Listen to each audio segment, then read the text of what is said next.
Hello, welcome to Prince civil service YouTube channel. स्वागत है आपका हमारे यूट्यूब चैनल पे। और आज का जो हमारा टॉपिक है ये है आपका रॉटरडम कन्वेंशन। और जैसा आप देख रहे हो स्क्रीन के ऊपर, रॉटरडम कन्वेंशन के नीचे एक लाइन लिखी हुई है, शेयर्ड रिस्पॉन्सिबिलिटी। इसको थोड़ा सा डिसाइफर करते हैं, इस शब्द का मतलब क्या है। देखो, जब हम बात करते हैं जिम्मेदारियों की, तो ये जिम्मेदारी किसी एक के ऊपर होनी चाहिए, सब पे होनी चाहिए। सिंपल एक नॉर्मल लेके चल रहे हैं, कोई ज्योग्राफी का कंसेप्ट नहीं है। बताइए, अगर जिम्मेदारी किसी एक के कंधे पे होती है, क्या उस पर्टिकुलर पर्सन या उस पर्टिकुलर कंट्री पे या उस पर्टिकुलर ऑर्गेनाइजेशन पे बर्डन या प्रेशर ज्यादा होगा, कम होगा? ऑब्वियसली ज्यादा होगा। इसलिए अगर आप चाहते हैं कि हर एक फंक्शन स्मूथली रन हो, हर एक ऑर्गेनाइजेशन में, हर फैमिली में एक एक इंडिविजुअल एक दूसरे से बेटर इंटरेक्शन कर पाए, तो रिस्पॉन्सिबिलिटी क्या होनी चाहिए? डिस्ट्रीब्यूटेड होनी चाहिए, राइट। तो ये रॉटरडम कन्वेंशन इसी चीज को ध्यान में रख के बनाया था। अब इसको कनेक्ट करते हैं अपने जो मेन टॉपिक है उसके साथ। जैसे ग्लोबल वार्मिंग के इवेंट है, जो टेम्परेचर चेंज होता है, यानी कि टेम्परेचर का इंक्रीमेंट होना, that is called global warming. अगर टेम्परेचर कम होता है, ये होता है आपका ग्लोबल कूलिंग। अब नीचे आप कमेंट में मुझे बताइए कि ग्लोबल कूलिंग के लिए कौन से इवेंट जिम्मेदार हैं, बताइए। ठीक है, करवाया है आपको क्लास के अंदर। नीचे आप नीचे देखते हैं कितने बच्चे ये लेक्चर्स को सीरियसली देखते हैं, और नीचे कमेंट में एक एक बच्चे का जरूर पढ़ूंगा उस पर। अब यहाँ पे जो ग्लोबल वार्मिंग से जो इवेंट हो रहे हैं, किसी एक कंट्री में हो रहे हैं या हर कंट्री में हो रहे हैं, अगर यहाँ पे इवेंट जो हो रहे हैं ग्लोबल वार्मिंग के हर कंट्री में हो रहे हैं, तो रिस्पॉन्सिबिलिटी भी किसकी होनी चाहिए? हर एक कंट्री की होनी चाहिए। That's why the word is here, share responsibility. So now we are going to decipher entire thing of Rotterdam convention in this lecture. जो जो इसके अंदर हम की पॉइंट्स देखने वाले हैं, ये हम इसके अंदर भी डिस्कस करते हैं। चलिए आज का लेक्चर करते हैं स्टार्ट। इसके अंदर सबसे पहला पॉइंट रहेगा हमारा, ये कन्वेंशन है क्या।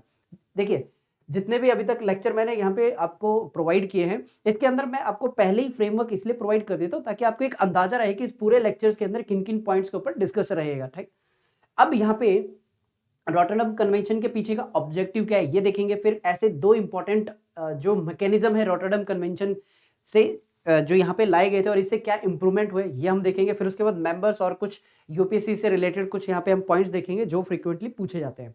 सबसे पहला सवाल मैं आप ही से पूछता हूं कि अगर कोई भी कन्वेंशन, प्रोटोकॉल, प्रोसीजर अगर लाया जाता है, उसके पीछे क्या कोई रीजन होना चाहिए कि नहीं होना चाहिए? बताइए, होना चाहिए? बताइए क्या रीजन हो सकता है रॉटरडम कन्वेंशन के पीछे? चिंता मत करो, बताऊंगा, एक एक पॉइंट बताऊंगा। तो चलिए स्टार्ट करते हैं। रॉटरडम मतलब क्या है? सबसे पहले ये जो वर्ड है रॉटरडम, इसी को डिसाइफर कर लेते हैं। रॉटरडम आपकी एक जगह का नाम है जो कि कहां पे है? Netherland, right. ये लिखा भी हुआ है, नीदरलैंड की लोकेशन है। और ये कौन से साल की हम बात करें? ये है आपका 1998।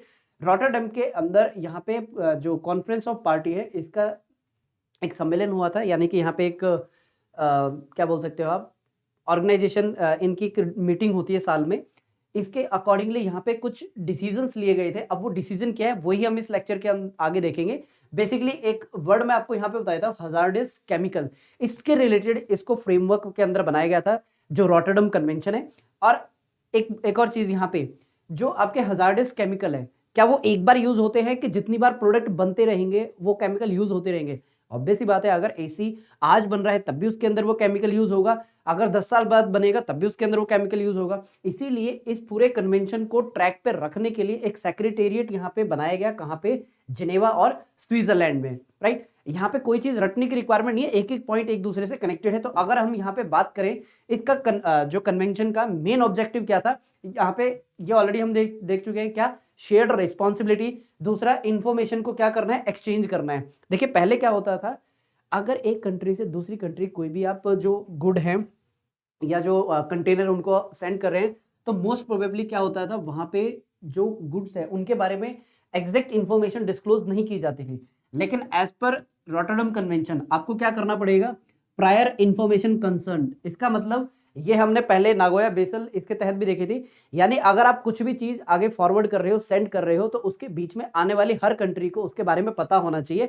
एक आई थिंक मैंने आपको इस तरीके का मैप भी बना के दिखाया था, और उसके अंदर हमने यूएस का एग्जांपल लिया था, राइट। कि अगर इंडिया को कोई केमिकल अपने यहाँ पे डिलीवर करवाना है, तो उसे सबसे पहले किन किन कंट्रीज के पास कंसेंट देना पड़ेगा। लेट सपोज यहां से स्टार्ट हुआ है और इधर से होता हुआ जो कंसाइनमेंट है इंडिया के अंदर पहुंच रहा है, तो इन बिटवीन जितनी भी कंट्रीज है इनके पास इंफॉर्मेशन जाना कंपलसरी है, राइट। तो चलते हैं अपने वापस इस पॉइंट पे। इस पूरे स्क्रीन को आप एक बार पॉज करके एक एक वर्ड को पढ़ लो। इसका क्या मतलब है? हजार्डस का मतलब होता है जो हार्मफुल होते हैं, केमिकल्स, राइट। इसके बाद यहां पे एक ऑर्गेनाइजेशन का नाम आपको दिखाई देगा, ये आपका होमवर्क है, United Nation Environment Programme. Homework क्या है, मैं 3 क्वेश्चन दे रहा हूं आपको, इसको फाइंड आउट करना। ये कब बनी थी, इसको बनाने के पीछे का रीजन क्या था, ठीक है। उसके बाद फिर आप फूड एंड एग्रीकल्चर ऑर्गेनाइजेशन, इसके बारे में थोड़ी सी रिसर्च कीजिएगा, क्योंकि अभी रिसेंट इंडिया ने मेगा फूड पार्क ये बनाए थे, तो उस टाइम भी इसका काफी ज्यादा जो नाम था आया था, राइट। और बहुत सी जगहों पे ये जो दोनों नाम है बहुत फ्रिक्वेंटली यूज होते हैं। तो फॉर यूपीएससी प्रोस्पेक्टिव ये पॉइंट आपके बहुत ज्यादा इंपॉर्टेंट है। और एंटायर रॉटरडम कन्वेंशन में मैं बताऊं सबसे इंपॉर्टेंट क्या है, सबसे इंपॉर्टेंट है आपका पीआईसी, जो कि है प्रायर इंफॉर्मेशन कंसर्न। यानी कि आपको बस ये पता होना चाहिए प्रायर इंफॉर्मेशन कंसर्न क्या है, रॉटरडम आपका क्लियर है। और नेक्स्ट आपका ये है कि आपके कितने केमिकल इसके अंदर इंक्लूडेड है, 52 केमिकल इंक्लूडेड है, और ये आपके हैं एनेक्स 3 के अंदर, राइट। नेक्स्ट, हाँ, ये पूरा जो रॉटरडम कन्वेंशन है बस इसी 2 चीजों के ऊपर बेस्ड है। इसके अंदर किसी कंट्री के पास क्या क्या अथॉरिटी होती है, या तो वो इंपोर्ट को अलाउ करे, या तो वो इंपोर्ट को डिसअलाउ करे, या फिर कुछ उसके अंदर कंडीशंस वो अपनी रखे कि अगर आप इसको हमारी कंट्री के पास भेज रहे हो, या फिर हम आपसे ये इंपोर्ट करवा रहे हैं, ये हमारे कुछ शर्तें हैं, राइट। ये सेल्फ रीडिंग के लिए मैंने लगा दिया, आप पॉज कीजिए, यहाँ पे मैं साइड हट गया हूं, और इसको एक बार पढ़ लीजिए। कोई इसके अंदर ऐसा वर्ड नहीं है जो आपको समझ में नहीं आएगा, वेल अंडरस्टूड है एक एक लाइन।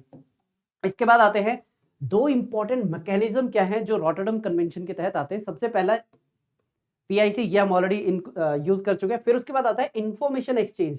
देखिए बहुत बार क्या होता है कि कुछ कंट्रियां अपने हर एक काम को क्या करने की कोशिश करते हैं कि बहुत ही क्या बोलते हैं सीक्रेटली तौर पे उसको यूज करते हैं उस काम को। लेकिन यहाँ पे देखिए जितनी आप इंफॉर्मेशन एक्सचेंज करोगे दूसरी, यानी जो आपके सामने दूसरी कंट्रीज है, उनको क्या लगेगा कि यहाँ पे जो फॉर एग्जांपल यहाँ पे ना कंट्रीज को ना लेके हम ए और बी ये कर लेते हैं ताकि इजीली समझ में आ जाए।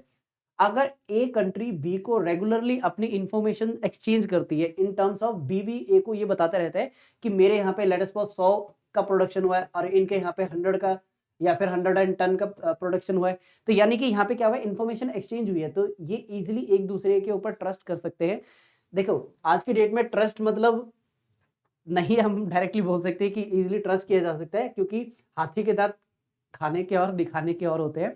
इसीलिए इसको इंटरनेशनल रिलेशन के टर्म में ये बोला जाता है, हर कंट्री दिखाती कुछ है, यानी जो मीडिया के अंदर जो खबर आती है और न्यूज आती है, और एक्चुअल उसके पीछे हो कुछ और रहता है। लेकिन यहाँ पे हमें आईआर के अंदर नहीं जाना, अभी हमें देखना है इंफॉर्मेशन एक्सचेंज। सिंपल अगर आप इसकी बात करो, इसमें जो केमिकल से रिलेटेड इंफॉर्मेशन है वो आपको क्या करनी पड़ेगी, शेयर करनी पड़ेगी। देखो लेट सपोज यहाँ पे आप क्लोरोफ्लोरोकार्बन की बात कर रहे हो, ठीक है। अगर आप किसकी बात कर रहे हो, क्लोरोफ्लोरोकार्बन की बात कर रहे हो, तो लेट सपोज किसी कंट्री को ये पता है अगर क्लोरोफ्लोरोकार्बन लीक हो जाती है तो इसका क्या इलाज है, यानी इसका क्या सॉल्यूशन है कि इसको टैकल किया जा सकता है।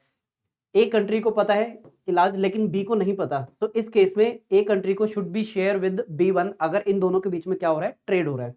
नेक्स्ट, अब रिसेंट यहाँ पे NH3 के अंदर कुछ केमिकल ऐड किए गए हैं, इसके बारे में थोड़ा सा पता होना चाहिए, थोड़ा सा डिसाइफर करते हैं। डेका का मतलब होता है 10, ब्रोमो ये केमिकल नाम है, डाई का मतलब होता है 2, deca bromo di phenyl ether.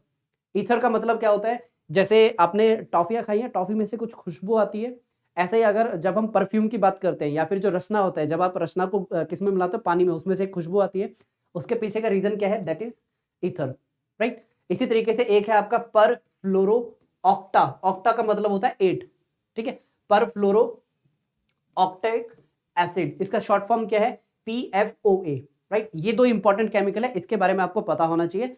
और इसी तरीके से COP9 के अंदर भी 2 केमिकल आए थे, इसके बारे में भी थोड़ा सा पता कर लें। इसके लिए आपको थोड़ी सी रिसर्च करनी पड़ेगी, ये आपके लिए मैंने होमवर्क यहाँ पे लगा दिया है। इसके बाद आता है कॉन्फ्रेंस ऑफ पार्टी, और ये कॉन्फ्रेंस ऑफ पार्टी किसके तहत, RC यानी कि रॉटरडम कन्वेंशन, राइट। थोड़ा सा मैं साइड हट जाता हूं। अब देखो ये आपका करंट अफेयर है, ये आपका क्या है, करंट अफेयर। अभी 26 से लेकर के 30 जुलाई के बीच में, कौन से साल, 2021 के अंदर आपकी एक इवेंट हुआ था, और ये इवेंट कैसा था, फिजिकल या वर्चुअल, बताइए, फिजिकल और वर्चुअल, बिल्कुल सही जवाब दिया। इस टाइम आपके कोविड की वजह से जो भी मीटिंग्स हो रही थी वो सारी थी आपकी virtual type of meeting, right. इसका एजेंडा क्या था, इसका एजेंडा है ग्लोबल एग्रीमेंट, इसका एजेंडा है global agreement for healthy planet. And next यहाँ पे आप पढ़ पा रहे हो sound management of chemical and waste, right. ये था आपका रॉटरडम कन्वेंशन और कुछ रिसेंट यहाँ पे अपडेट्स आई है वो।